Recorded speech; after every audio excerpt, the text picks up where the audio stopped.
Welcome back to the second season of Elevating Early Childhood. I'm your host, Vanessa Levin, creator of Pre-K Pages and founder of the Teaching Trailblazers, where busy preschool and pre-K teachers like you come to learn, save time, and live more.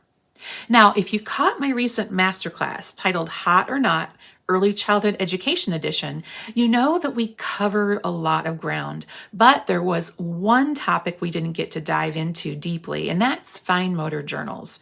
Now, don't worry if you missed that training. It's available now for members of my Teaching Trailblazers program, complete with a certificate of attendance and a handy handout. So today we're diving deep into why you don't need fine motor journals and what you can do instead. And we'll cover three big topics. Number one, the developmental stages of writing. Two, proper letter formation. And three, authentic opportunities for developing fine motor skills. Plus, I'll even answer some of your burning questions at the very end, so be sure to stick around. All right, let's get started. And I'll be honest with you.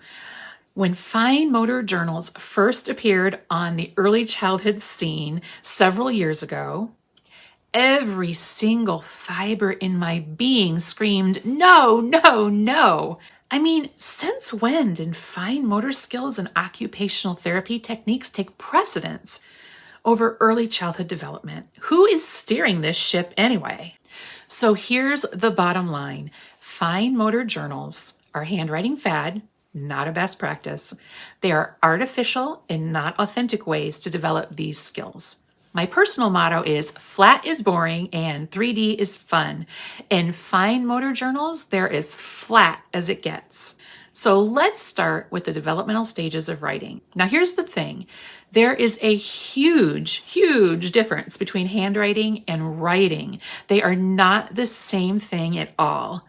Handwriting is forming the letters of the alphabet correctly from the top to the bottom. And writing is putting your own ideas and thoughts down on paper. The only prerequisite for children to draw or write authentically is that they have access to paper and writing tools like crayons and pencils, period, full stop. In Katie Wood-Ray's book, Already Ready, she emphasizes that young children are already ready to write their thoughts on paper for authentic purposes. So why in the world would we want them to wait, right? That's ignoring child development. It's like teaching children to identify uppercase letters first, then lowercase letters, and then the sounds the letters make. And that's not how young children's brains actually work. They don't work in that linear way that makes sense to us as the adults, right? And to take a quote from my own book, Teach Smarter, Literacy Strategies for Early Childhood Teachers, when we don't teach the way children learn, we're setting them up for failure, right? Because everything we do is like pushing a boulder uphill at that point. So here's a brief look at the typical developmental stages of writing for preschoolers ages 3 to 5. So scribbling happens between ages of 2 to 3, and that's when they're making random marks and lines without any shapes or forms at all. And maybe the child might scribble across the page randomly. I like to think of this as tornado writing, right? This stage represents the child's early attempts to communicate through writing. And then that brings me to controlled scribbling, ages 3 to 4. And at this stage, the scribbles become a little more controlled, right? Kids might begin to mimic writing by making a few like zigzaggy lines or loops.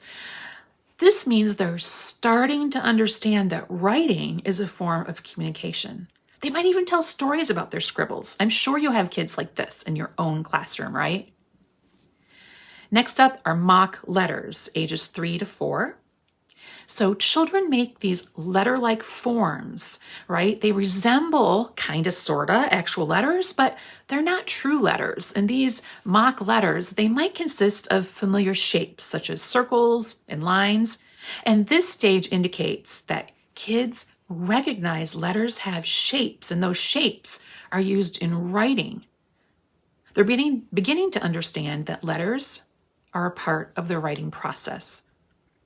That brings me to letter strings. That happens between the ages of 4 to 5. So think your older preschoolers. And this is when they start to make random letters or letter-like shapes. So they're stringing together a series of letters without spacing or any regard for actual words, right? They are just making these symbols on the paper. They're experimenting with letters, and they're beginning to understand that letters form words. And this is a very crucial stage for developing letter recognition and familiarity with the alphabet. And then we have transitional writing, again, ages 4 to 5. And this is where kids might start to write letters that are more recognizable, right? And they may even attempt to write familiar words. And this shows that they're developing an understanding of the relationship between sounds and letters. Think phonemic awareness here. They're beginning to grasp that writing represents the spoken language, right? And finally, we start to see conventional writing happen in typically developing children ages 5 and up. So that brings me to proper letter formation. I have heard the argument, how will they learn proper letter formation if I don't use fine motor journals?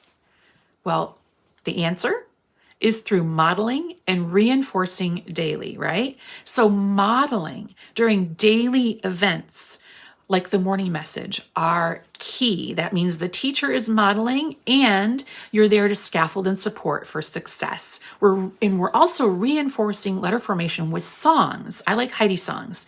For example, the lowercase r song goes, short stick up, back down in a rainbow, short stick up, back down in a rainbow. That's the lowercase r. Now, I didn't sing it properly, but you get it. So each song has upper and lowercase letters as well as letter sounds, and you will be surprised how many of your students will start singing these songs while they're writing. And then you're going to infuse your classroom with authentic opportunities for writing. So you're going to have paper and clipboards in your block and dramatic play centers.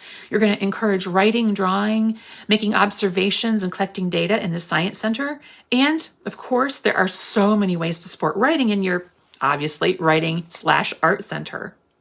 So for example, when kids are writing down, let's say, an order in the dramatic play center, you don't stop them because they haven't learned to write the letters correctly yet, right? That would be ridiculous.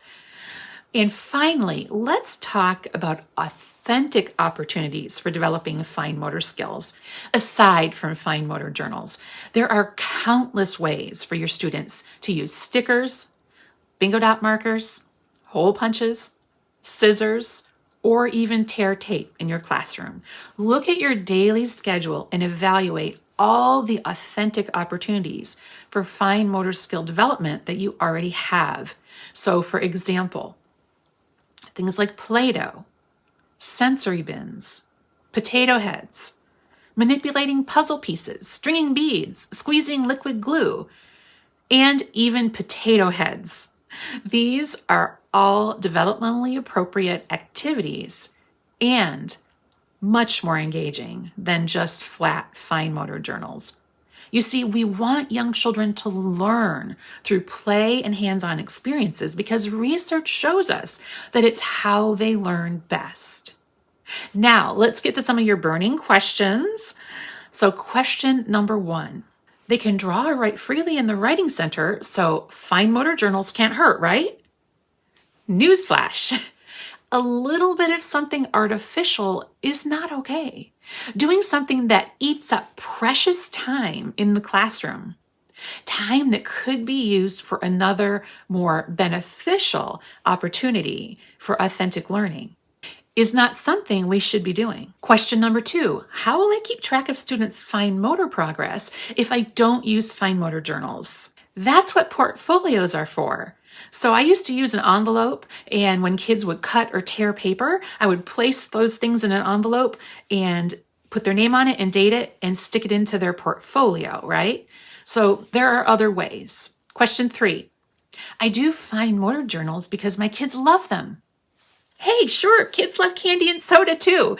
Just because they like it doesn't mean it's good for them. If you ask them if they'd rather do a fine motor journal or play in a sensory bin, which do you think they'd choose? And question 4, how will they be ready for kindergarten if I don't do fine motor journals? Now, if we had to rank what kindergarten teachers look for in their students, right, at the first day of school, number one would be to sit and listen to a story. And number two would be following directions. Fine motor skills are important, but they aren't at the very top of the list, right?